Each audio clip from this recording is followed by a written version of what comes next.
오늘의 말씀 함께 나누겠습니다. 따라합니다. 주님과 함께 가는 제자의 길.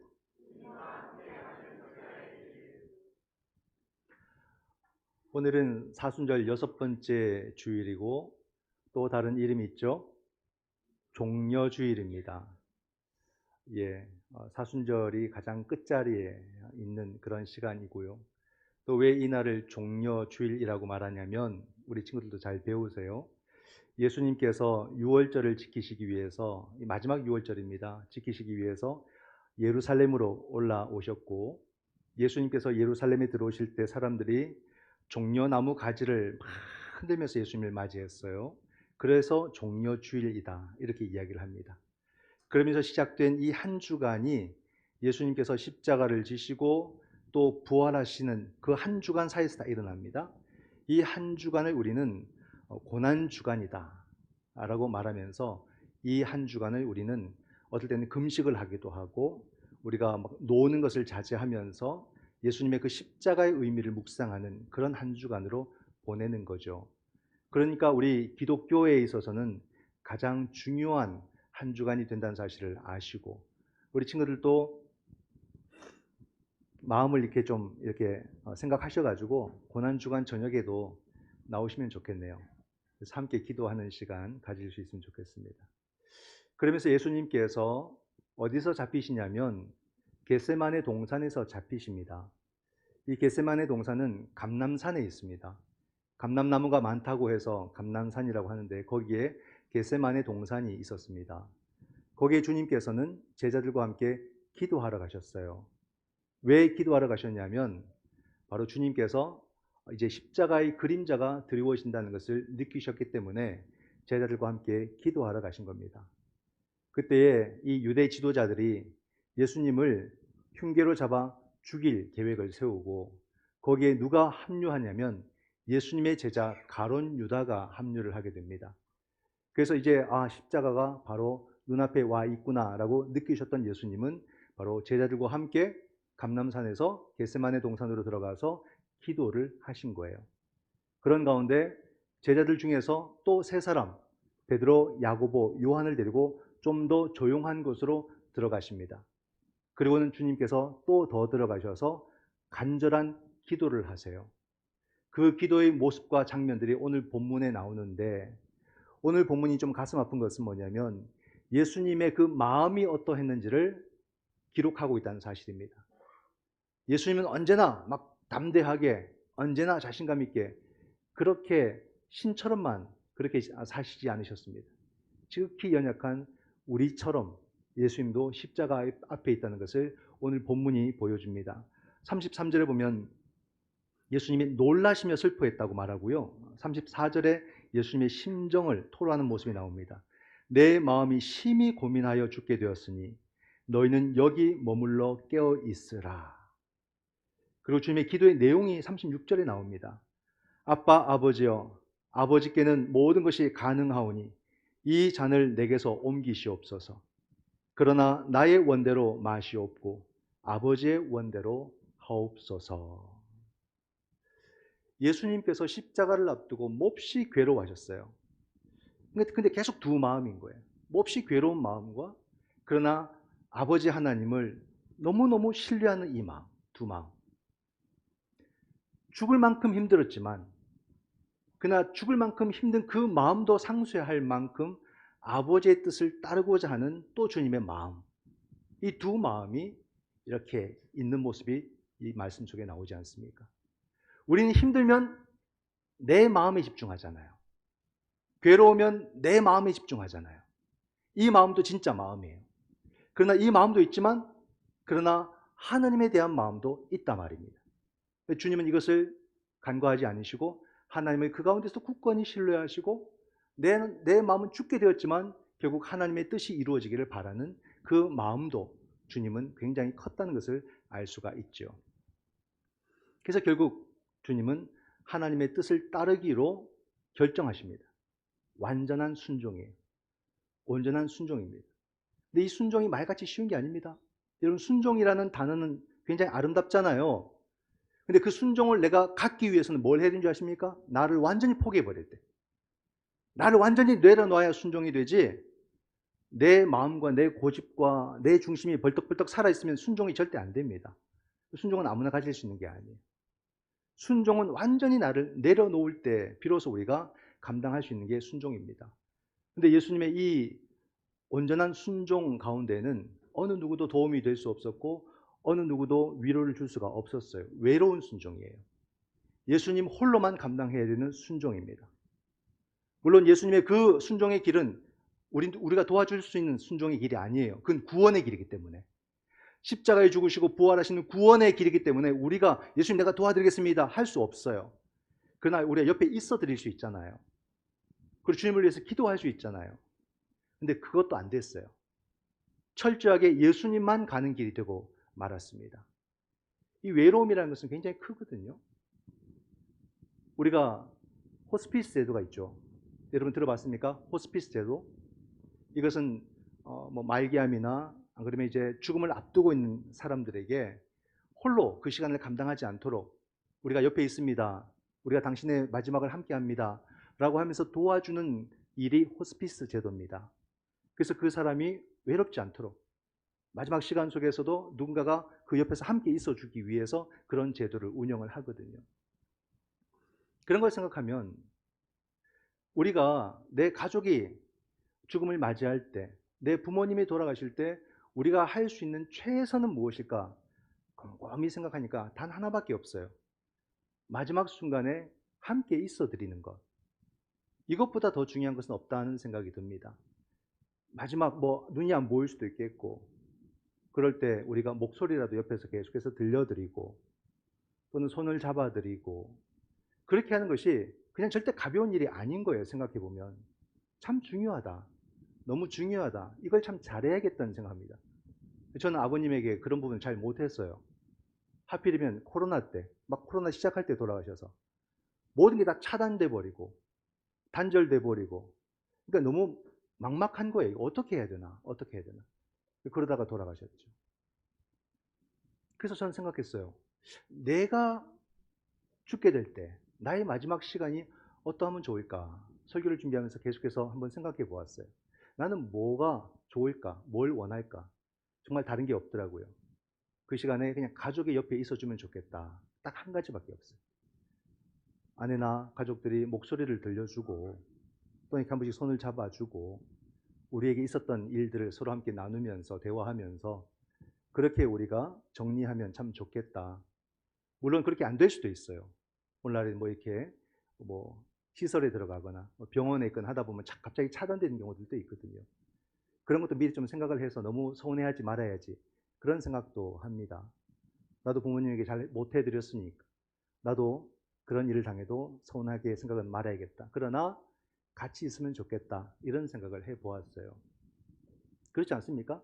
나를 위해서 다시 살게 해달라고 기도하는 거 그런 기도 소용없고 연명치료 그것도 소용없다고 생각합니다. 그런 건 하지 말고 그냥 옆에만 있어주면 좋겠다 그런 생각을 해요. 그리고 눈을 감으면 참 그것이 은혜다 이런 생각을 합니다. 그럼 예수님에게는 누가 그런 사람들입니까? 제자들인 거예요. 제자들이 마지막에 예수님의 그 길 가운데 끝까지 함께 해주면 얼마나 예수님이 그래도 좋겠습니까? 당신의 그 제자 사역이 실패하지 않았다는 것을 또 이렇게 제자들 통해서 경험하게 되면서 또 거기서 다시 또 용기를 낼 수 있는 그런 마음도 얻을 수 있을 것이고 그럼 좋지 않습니까? 오죽 힘드셨으면 기도하다가 3번이나 제자들에게 찾아왔어요. 근데 제자들이요 그 주님과 함께 못했어요. 가슴이 너무 아프고 막 죽을 만큼 힘든 그 예수님과 제자들이 함께 못했습니다. 그럼 제자들이 하기 싫어서 그랬을까요? 아니에요. 성경에 보면 마음은 원이었어요. 정말 예수님과 함께하고 싶었어요. 그런데 육신이 약해서. 즉 그 말이 뭐냐면 피곤해서 힘들어서 몸이 너무 지쳐서 하고 싶어도 못하게 됐다 이 말입니다. 여러분 여기 중요한 우리 신앙의 내용이 담겨져 있어요. 이게 뭐냐면요. 우리 몸이 지치면 주님의 뜻을 알아도 못 따라갑니다. 즉 우리의 육신의 삶과 영적인 삶이 서로 다르지 않다는 거예요. 근데 우리는 자꾸 다른 것으로 여기고 두 가지로 생각했어요. 이원론적으로 생각했어요. 영과 육을 자꾸 나누고 우리의 삶과 영적인 삶이 다른 것으로 생각했고 교회도 비저블 처치, 인비저블 처치, 보이는 교회, 안 보이는 교회 막 또 나누고 근데 오늘날의 신앙은 그게 아니라는 거예요. 다 하나다. 절대 사람은 그렇게 보이는 것과 보이지 않는 것을 나눌 수가 없다. 우리의 보이는 삶이 지치고 우리의 보이는 삶이 무너지면 여러분 영적인 삶도 함께 무너지는 거예요. 이걸 알아야 됩니다. 영적인 삶이 무너지면 우리의 보이는 삶도 무너지는 겁니다. 같이 가는 거예요. 이걸 우리가 놓치면 안 됩니다. 그러니까 우리가 우리를 어떻게 관리하고 우리 삶의 스케줄들을 어떻게 만들어가는 것도 굉장히 신앙의 중요한 요소가 된다는 것도 아셔야 돼요. 이 말씀을 준비하면서 제가 과거의 뉴스를 좀 찾아봤어요. 어떤 이슈가 떠올라서 찾아보았냐면 근로시간 문제. 그때 내가 이 문제를 설교를 한번 했었어야 하는 건데 내가 놓쳤구나 하는 생각이 들었어요. 한국교회는 이 문제에 대해서 한번 언급을 했을까 보니까 나온 이야기가 없어요. 근데 생각보다 중요했던 문제예요. 2년 전에 정부에서 무엇을 제안했냐면 한 주에 근로시간을 최대 120시간까지 늘려야 된다는 얘기를 했어요. 근데 여러분 가만히 생각하면 그 말이 안 돼요. 주 5일 근무제를 하면서 120시간을 만약에 채울 수 있다. 어떻게 해야 되나? 그건 24시간씩 5일을 일을 해야 돼요. 이게 가능합니까? 하루 24시간씩 1시간도 안 쉬고 24시간씩 5일을 일해야 120시간을 맞출 수 있어요. 불가능하잖아요. 뭐 시간 총량을 맞추면은 더 늘지 않고 다 그 시간에서 일을 할 수 있다 이렇게 얘기하는데 그럼 한 주 하고 또 그냥 한 주 쉬고 이렇게 된다는 말일까? 그런 직장도 없을 뿐더러 한 주 그렇게 일하고 그 다음 주는 죽습니다. 그냥 뭐 쉴 것도 없어요. 죽어요. 사람은 감당이 안 돼요. 그 한 2타임 3타임 하면요 그냥 사람은 더 이상 삶의 의욕도 없고 힘을 잃고 병들어 죽습니다. 이건 불가능한 제도예요. 불가능한 제도. 그래서 줄인 게 69시간이에요. 69시간도 쉽지 않아요, 여러분. 주 5일 근무제로 생각해 보면요. 하루에 매일같이 14시간씩 일을 해야 돼요. 14시간씩. 그걸 감당할 수 있는 사람이 있을까? 젊은이들도 힘들어요. 그렇게 하는 것은. 근데 그렇게라도 해서 노동자들이 뭔가를 일을 하게 하도록 하는 그런 제도를 만들려고 했죠. 이게 상식적이냐를 우리가 먼저 봤어야 하는 거예요. 노동자의 그 인권의 문제도 굉장히 중요하잖아요. 경제적인 성장, 뭐 이런 것으로 다 우리가 덮어버리게 되면은 그냥 그 안에서 수많은 사람들이 죽어가잖아요. 그래서 결국 정한 것이 주 52시간입니다. 52시간. 최대 일할 수 있는 시간 52시간. 그럼 생각해 보면은 너무너무 사람들이 혹독하게 다루어지고 진을 빼고 나중에 우리 사회가 다 지치게 만들어버리는 모습이 될 수 있는 겁니다. 또한 여러분 교회 입장에서 교회가 좀 이기적으로 생각해서요. 이 근로시간들이 적용되면 어떻게 될 것 같아요? 사회에서 일하는 우리 그리스도인들 성도들은요. 절대 주일에 예배 못 나옵니다. 당장 내 몸이 죽겠는데 예배 어떻게 가요? 못 가요, 여러분. 저 같아도 못 옵니다. 몸에 의욕도 안 생길 뿐더러 옷 입을 힘도 없을 거예요. 그런 몸으로 어떻게 교회로 올 것이고 어떻게 예배를 드릴 것이고 어떻게 봉사를 할 것이고 불가능해집니다. 그런데도 저도 그랬고 한국교회도 그랬고 그 문제에 대해서 우리의 신앙적 주제로 다루지 못했던 거죠. 아마 부담이 있었을 거예요. 이런 얘기하면 막 정치적 색깔을 입혀버리니까. 그러나 우리가 여러분 그걸 누가 뭐래도 다 떠나서 우리가 생명의 주제로 보더라도 또 국민의 주제로 보더라도 우리 사회의 주제로 보더라도 굉장히 중요한 신앙적 주제였구나 하는 것을 우리가 지나서 깨닫게 됩니다. 오늘의 말씀을 준비하면서. 여러분 우리가 분명하게 아는 것은 내 몸이 지쳐버리면 내가 주님의 뜻을 알아도 못 따라갑니다. 이게 사실이라는 거예요. 제자들이 보여주잖아요. 지치니까 주님이 3번이나 막 하는데도 못 따라갑니다. 못 따라. 주님 난 죽어도 안 될 것 같습니다. 저를 포기하시고 가십시오. 아마 이런 태도로 제자들이 보여준 것이 아닐까 싶어요, 여러분. 내 몸과 내 영성은 다르지 않다. 내 몸이 무너지면 내 영성도 무너지는 것이라는 것을 아시고 내 몸이 건강하게 세워져가는 내 삶의 구조를 우리는 만들어가는 것이 아주 중요한 신앙의 실천이라는 것도 우리가 알아야 된다는 사실입니다. 내 자신이 그렇다면 우리 사회도 그런 거기 때문에 우리 사회도 그런 인프라를 갖추어 가도록 우리가 사회 속에서도 함께 노력을 해야 되는 부분이 또 거기에 우리의 책임이 있는 거겠죠. 예수님이 3번째 오십니다. 그래서 그 제자들에게 말씀하십니다. 이제 그만 자고 쉬라. 이제 됐다. 이렇게 말씀을 하세요. 그리고 주님께서 42절에 중요한 말씀을 하십니다. 일어나라, 함께 가자. 보라, 나를 파는 자가 가까이 왔느니라. 여기서 세 가지 명령이 나와요. 일어나라, 함께 가자, 보라. 주님께서 이렇게 명령을 하세요. 일어나라는 거예요. 지금 제자들이 너무 피곤해서 지쳐 쓰러져 있어요. 일어나라. 근데 제자들이 못 일어나는 겁니다. 얼마나 힘들었으면 이렇게 그럴까. 근데 여러분, 지금 지쳐서 쓰러져서 일어나지 못하는 제자들이 오늘 저와 여러분의 모습이다. 오늘 우리가 지쳐있는 그리스도인의 모습이다. 이렇게 우리가 볼 수 있죠. 오늘날 한국교회 위기시대라고 말합니다. 그러나 교인들이 다 알지만 거기에 적절히 반응을 못하고 있어요. 왜겠습니까? 지쳐 있어서 그래요. 오늘날의 그리스도인들이 너무 지쳐 있어요. 일도 해야 되고 취미생활도 해야 되고 또 신앙생활도 해야 되니까 너무 지쳐 있어요. 그냥 모양은 갖춰 있는데 거기에 열정을 담지 못하고 온전히 따라가지 못하고 그냥 근근히 하고 있는 모습, 그런 모습이 보이니까 굉장히 안쓰럽습니다. 우린 일도 과잉이고 우리의 취미생활도 과잉이에요. 뭐든지 우리는 그 기준선 이상 넘어서 합니다. 지치도록 해요. 뭐든지 과잉이 되면요, 사람은 지치게 되어 있습니다.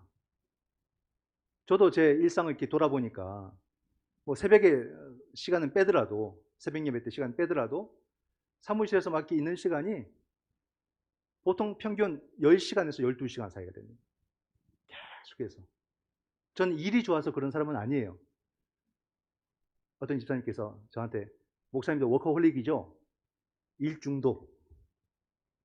갑자기 푹 들어오셔가지고 답변을 제대로 못했어요. 그게 사실이거든. 시간이 많이 쓰고 있거든요. 근데 저는 뭐 일 중독이라기보다는 제 능력이 부족해서 그렇게라도 해야 한 줄이라도 더 쓰니까 그렇게 시간을 쓰는 건데, 우리 모두가 일에 과잉이 되면요, 문제가 뭐냐면 정말 중요한 일이 내게 다가왔을 때 그걸 놓치게 됩니다. 정말 결정적일 때 그 순간을 놓치게 돼요. 내 몸이 못 따라줘요. 이런 상황이 되는 거죠. 그러므로 우리는 주님께서 일어나라, 즉 나의 이런 잘못된 삶의 구조 속에서 일어나라, 그렇게 말씀을 하실 때 나는 새롭게 내 삶을 어떻게 짜야 되고 어떻게 계획해서 내 삶이 지치지 않는 삶의 구조를 만들어 갈까, 이걸 우리가 고민해야 됩니다. 제자들은 참 중요합니다. 그 주님께서 일어나라, 그리고 뭐라 말씀하십니까? 함께 가자. 함께 가자. 제자는 스승을 따라야 돼요. 근데 제자들은 성공을 했을까요? 성경의 제자들, 우리 친구들이 예수님의 12제자 막 열심히 공부했는데 그 제자들이 예수님과 함께 가는 것을 성공했을까? 처음에는 성공한 줄 알았어요. 근데 이 고난주간 7일을 돌아보니까 다 실패했던 거예요. 그들은 예수님을 부인했고요. 예수님을 심지어 배반했어요. 그리고 어떻게 합니까? 예수님 막 신문 받으시는 자리에는 옆에서 제자가 막 주님을 변호하고 막 주님을 돕고 주님 편에서 이야기하고 막 할 것이라고 생각했는데 그 자리엔 제자가 없었어요. 또 예수님이 십자가 지셨던 그 십자가 아래도 제자는 없었어요. 제자 부재 현상이 일어난 거죠. 이 일주일 전에까지는 얼마든지 그들은 예수님의 제자라고 떵떵거리면서 어디까지나 주님과 함께 할 수 있다고 말하면서 따르다가 이 고난주간이 시작되는 일주일 사이에 제자 부재 현상이 일어난 거예요. 어디에도 제자가 없는 거예요. 결국에는 뭡니까? 자기 신변에 어떤 해로워질까 봐, 자기가 불이익 당할까 봐. 그들은 주님을 위해서 산다고 생각했지만 결국엔 자기 중심적으로 살았던 사람들이에요. 물론 우리는 다 눈치를 챘죠. 그들은 예수님에게 나중에 주님이 권력을 얻거든 좌편에 우편에 앉혀달라고, 결국엔 세상 욕망을 갖고 있었던 사람들이 제자들이었어요. 그런 자기 신분을 감추고 고향으로 다 도망갔던 그런 사람들 아닙니까? 그러면 함께 가자라고 오늘 우리에게도 주님께서 말씀하시는데, 우리는 주님과 함께 하고 있을까요, 여러분? 나는 주님과 함께 하고 있습니까?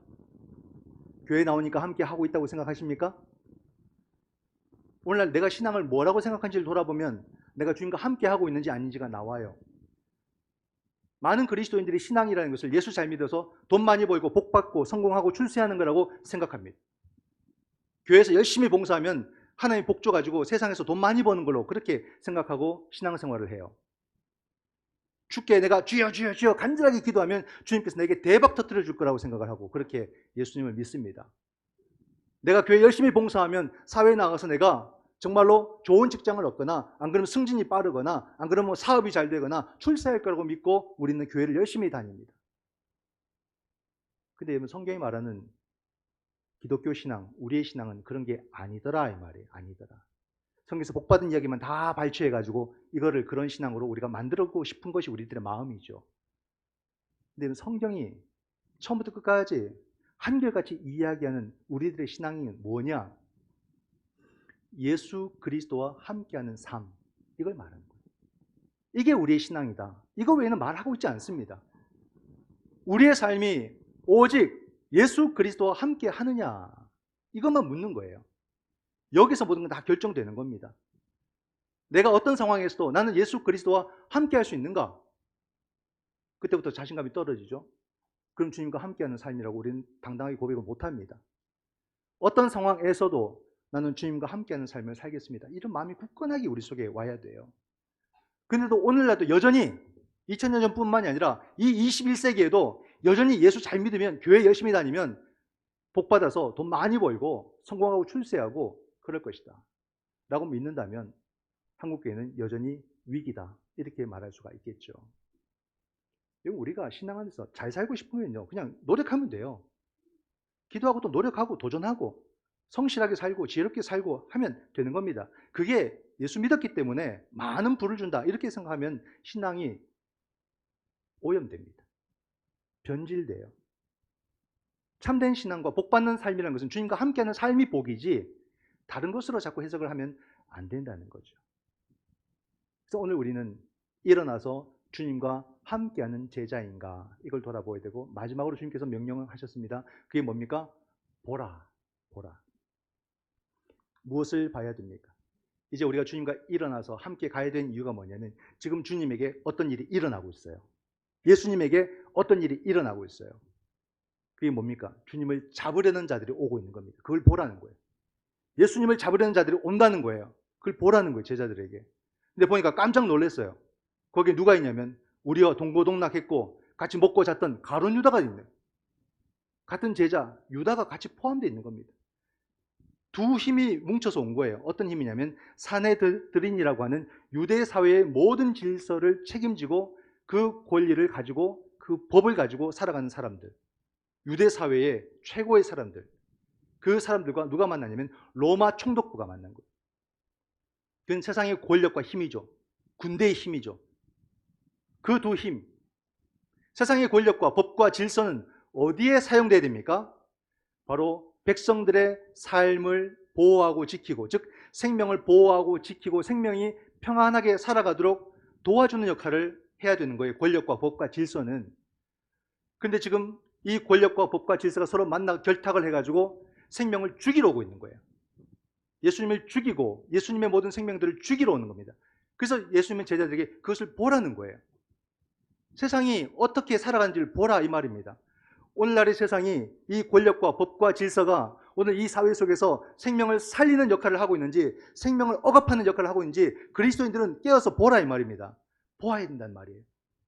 그걸 보지 않으면 우리도 똑같은 사람 되는 거죠.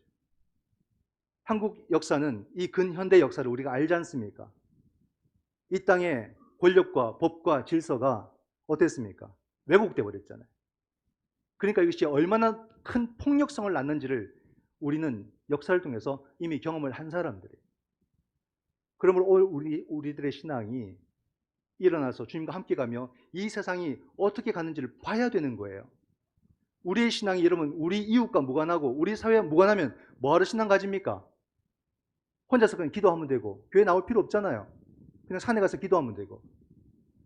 우리의 신앙이라는 것은 나와도 관련이 있지만 이웃과도 관련이 있고 우리 사회와도 관련이 있는 거예요. 그래서 교회는 세상의 중심에 있어야 된다고 주님께서 말씀을 하신 겁니다. 그러므로 우리 사회가 어떻게 흘러가는지를 보아야 되는 것이고, 생명에 반하고 생명을 억압한다면 교회는 거기서 목소리를 내라, 이 말입니다.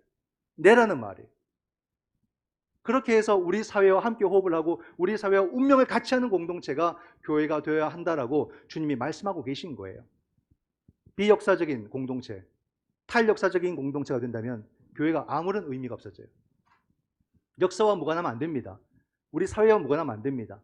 우리 사회와 친밀해야 되고 우리 역사와 친밀해야 되고 우리 민족과 친밀해야 됩니다. 그럼으로써 우리는 영적으로 계속해서 반응을 하고 성도들은 그 속에서 깨어서 삶을 살아가고 이렇게 유기적으로 우리가 함께 살아가는 것이 맞지요. 여러분, 오늘도 주님은 우리에게 똑같이 일어나라, 함께 가자, 보라 이렇게 말씀하고 계십니다. 여러분, 우리가 살아가면서 일도 하고 돈도 벌고 취미생활도 열심히 하죠. 근데 이것은 본질이다, 본질이 아니다? 본질이 아니다. 내 삶의 대부분이 이렇게 채워져 있는데요. 그래도 본질이 아니다. 우리의 삶의 본질은 바로 예수 그리스도의 제자로 살아가는 것이다. 주님의 제자로 살기 위해서 내가 일을 하고 제자로 살기 위해서 돈을 벌고 제자로 살기 위해서 또 취미생활도 가지고 또 다른 일도 해나가는 거지 제자와 무관한 일은 내 삶에 없다. 이것을 우리가 분명하게 기억을 하셔야 됩니다. 여러분도 제자로 살아가기 위해서 공부하는 것이고 제자로 살아가기 위해서 사회에서도 나름 성공의 길을 열심히 걸어가는 것이 돼야 되지 제자와 무관한 길이 되면 안 됩니다. 그럼 여러분께서 무엇을 이루어도 그 의미 없어요. 남들보다 돈이 많아도 의미가 없고요. 사회적 지위가 높아도 의미가 없어요. 권력을 가져도 의미가 없어요. 그건 주님의 심판의 대상일 뿐입니다.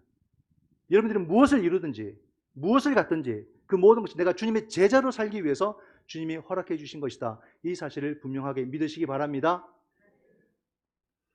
그럴 때 그 사람이 바로 부활의 생명으로 충만해질 것이고 주님은 그 사람을 높이 세워서 교회를 위해서도 또는 우리 사회를 위해서도 주님께서 귀하게 사용하실 줄 믿습니다. 아멘. 기도하겠습니다.